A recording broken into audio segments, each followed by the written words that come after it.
Welcome back. Ed Martin here in the Pro America Report. Our next guest is John Solomon. And John Solomon, well, he got a lot of attention, I think, because he was right. He was writing columns in The Hill and other places, and all of a sudden he found himself being, instead of being a journalist, he was being attacked by people. But he's got a new book. It's called Fallout, Nuclear Bribes, Russian Spies, and the Washington Lies That Enriched the Clintons and Biden Dynasties. John Solomon, his co-author, is Seamus Bruner. He has done tons of stuff. I mean, he has been at the Washington Times, one of the leaders there. He's also been, as I mentioned, a writer himself, and before that in mainstream, I'd say, media. But now he's got justthenews.com, which you need to go there. There's a ton there. Before I get to, John, welcome to the program. Before I get to your book and other things, let me ask you about the media in this way. We saw today that Peter Navarro questioned Dr. Fauci and said, basically, don't listen to the experts. They're wrong half the time, which I think is actually a really helpful thing. But John, you were in the media. You are a journalist, and you, for a long time, we were told if the journalists tell you it's true, you have to listen. We now know that's just not true. But how bad is it? I mean, where do we go? How do we sift through who's wrong and who's right? That's a great question, and I get it often as I go around the country now working on stories and developing the Just the News brand. Chapter 10 of the book, in Fallout, we talk about the decade of 2009 to 2019 as the decade of deceit, where multiple institutions that we came to trust, right, that we were told, if they told you, you can believe it. They're above politics, and they stick to the facts. The FBI, the Justice Department, the CIA, the State Department, and the mainstream news media, particularly the Washington News Corps. Whatever people thought, and there's always been questions of bias, generally reporters were pretty accurate. But beginning of the Obama administration, and certainly by the time the 2016 Trump election occurred, those institutions, the FBI, they're texting each other their politics and talking about having an insurance policy to stop Donald Trump. That's not what the FBI did for decades. You've got the Justice Department filing blatantly false FISA warrants. You have an FBI lawyer changing a document, falsifying a document to make Carter Page look like a Russian stooge when the FBI knew he was a CIA asset. These are things, and the media does the same thing. The New York Times and Washington Post have stories, if you go back to 2017, that are irrefutably wrong. They've been debunked by the IG, by the Congress, by multiple the classifications of documents. The New York Times and the Washington Post and CNN and many others who we came to trust and were told to trust, they've got stories blatantly wrong, and they're not retracting them, fixing them, or even acknowledging they had a problem. And so I think this decade of deceit begins with a fundamental change in institutions. Institutions that were apolitical and committed to fact became political and committed to outcome, regardless of fact. And I think that's one of the great threats to democracy. A suppressed press or a biased press, along with institutions like the FBI that can be weaponized, they pose probably the single greatest threat to democracy in our constitutional republic that we've seen, certainly in our lifetime. You were talking with John Solomon, and he's mentioned he's the author, co-author of a book. It's called Fallout, and available. You can find it anywhere books are sold. But I also went to justthenews.com, which is the site that he's the editor and publisher of. And Just the News, to me, the best asset is it's fast with the story, and I tend, I'm just telling you the truth, to trust it. Right? I say, okay, well, I can find out on what does this mean? But John, we're talking with John Solomon about this problem, but it's the speed with which the disinformation goes out that has its impact. And so you're a journalist, and you actually have made your life's work this stuff, and yet we get fed a line. The best example recently is there's a bounty on killing American soldiers in Afghanistan paid for by Russians. Yeah. That was in the intel briefing. Turns out that story was not true. It was possible that something like that happened, but it wasn't true. But it was told for a week and a half. I heard from military vets about that. I guess my point is, can you win? You're justthenews.com. Can you actually stop the tsunami of the lies?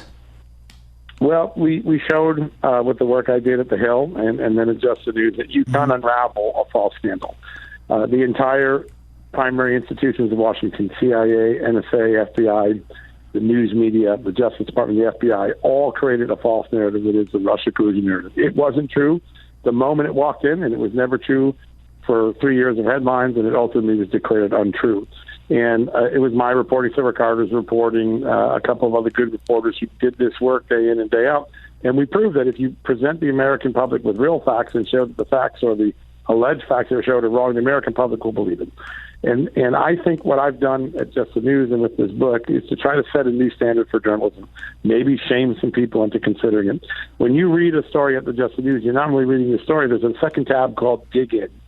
And that tab, when you click on it, is all the source material, the footnotes, the links, the original source documents, the original audio, the original video that we use to build that story. So I don't want to be so arrogant and say, I'm such a good reporter, you should trust me. I want to be transparent with my readers and viewers, and you can do that. In the book, we do the exact same thing. There's 150 or so revelations in the book Fallout, really new things about the Russia scandal, the interconnectivity of things, corruption, things that hadn't been exposed before. The book's about 220 pages. There's another 180 pages that's just footnotes. It's every fact that you can go check yourself without taking my word for it, where you can get it and how you can look it up. I think that's one way to fix journalism. If you're forced to substantiate, not with anonymous sources, which are hijacked all the time, like that bad story you mentioned, but if there's a source document, an interview, and you can show that person, you can prove to the reader you're telling the truth. We're talking with John Solomon again. He's the author of Fallout. The book is Fallout, John Solomon's Nuclear Bribes, Russian Spies, and the Washington Lies that Enriched the Clintons and Biden Dynasties. John, I want to, on the current state of the world broadly, though, the power of big tech, the mainstream media is kind of the fake news media has gone into hysterics overdrive, right? They're now covering breathlessly the number of coronavirus infections and refusing to cover the death count, which is going down, down, down. In other words, they're covering half the news trying to scare you. My question is this: as a matter of observing politics, I know you're not in politics, you're in the news. In the 2020 election, they're not going to, it feels like they're not going to make the same mistake they made with Hillary, where they thought they were going to win and didn't run through the tape. I think they look like they're going to use every tool. And how do you beat, say, the Google, YouTube, and the Facebook and the Twitter, slanting of because if you get the right news and you go to justthenews.com, you'll see stuff, accountability about politics. But if all those places are icing you, and holding back people from finding you, aren't we in political trouble? Well, that's a great question. And I think, one of the things that we're seeing is that the news media doesn't have the standing it had. In fact, many times it's an 18-20 approval rating. That would be deadly for a politician. So Americans are now getting their information around the news media. Sure, Twitter and Facebook can constrain that. But there are many, many ways. Live TV, like the president does. All these, the president does these virtual events. And there's 1 million, 2 million people watching online. No filters, no anchors trying to poison what's going on. So politics has been moved from a total reliance on the media and the television networks to many platforms now, Zoom, whatever it is, that allow you to go directly to the American public without it. But at the end of the day, the big story of this election of Joe Biden versus Donald Trump is there's an enthusiasm gap. Trump's voters are far more enthusiastic about Trump than Biden's voters are about him. We just had a poll with Scott Rasmussen. It's about 2-1. Trump's supporters are twice as enthused about their candidate as Joe Biden is. So what are the Democrats doing to try to make it up? They're going to try to get the greatest get-out-the-vote effort in history. And if you're not enthusiastic, you really can't motivate your people to show up on Election Day. They're going to try to make it easy. Mail in your ballot, mail in your ballot, mail in your ballot. I believe this election will be the first election determined by mail-in ballot. There'll be so much of them, and Republicans, while they're in principle against it, the dam is broken. The tsunami's already crossing the political landscape. Republicans are going to have to win the ground game. They're going to have to use mail-in ballots.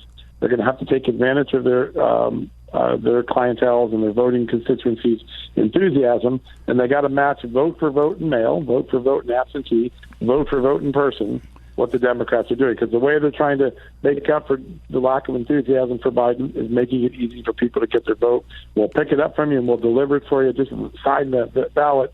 The Republicans have to have an answer to that if they're going to win. Well, I think that sounds about right to me. I mean, I guess as I told someone about this, that they only reporting on mail-in fraud was about a postal worker who had some, and of course they proved they mainstream media is saying it was a Trump supporter. I guess. I mean, I don't believe them, but I think you're right about that. Whatever the reality is on the ground, we have to do. Hey, one last thing before I let you go, John Solomon. We're talking with John Solomon again. His book is out. It's called Fallout. You should check it out. Go to justthenews.com and you can get through their shop and all. Give me your observation on the Flynn case. I know you covered it. You broke a lot of news inside it. But again, you talk about one man. I think it was Mark Stein said the process was the punishment, what they did to Flynn. Yep. Give me your John Solomon 50,000-foot view. This is another example. We're right this moment. We've seen the FBI act politically. In this case, they were shutting down the case. The boss stopped them from shutting it down. And then they lured Flynn into a perjury trap for an interview that under the FBI's own rules, they didn't have the right to ask for it. They violated their own rules when they set up Flynn for that interview. But look what's going on right now. We have a judge who's been instructed by the appeals court, instructed by the Supreme Court, by the current rulings of the Supreme Court, that he should dismiss this case now. The Justice Department and the defendants are both in agreement. And what has he done? He went out and hired an outside judge to come to a different conclusion. The appeals court says, don't do that, dismiss the case. He goes and appeals it again. You have a judge that maybe 10, 12 years ago would never engage in blatantly political conduct, and Judge Sullivan is engaged in blatantly political conduct. How do we know that? When you pick that outside judge to give an alternative opinion, that person had already expressed their opinion. He already had made the case that Flynn should never have the charges. Why would you pick that person? That's not a neutral arbiter. That lack of neutrality, that politicalization, that exceeding the truth and the facts, it's infecting all of our government in ways that wasn't there a decade ago. Really, the judge is the ultimate example of just how bad the judicial system has become infected with politics and bias. All right, John Solomon, thanks as always. The book is Fallout. You can check it out. I'd recommend you go justthenews.com, check out things there, and on their shop, you click through, and there's ways to buy the book and also get an autographed copy and all. Thanks, John, for the time as always, and keep up the good work, and we'll have you on again soon. Thanks. We'll take a quick break and be right back. It's Ed Martin here on the Pro America Report. Be back in a moment.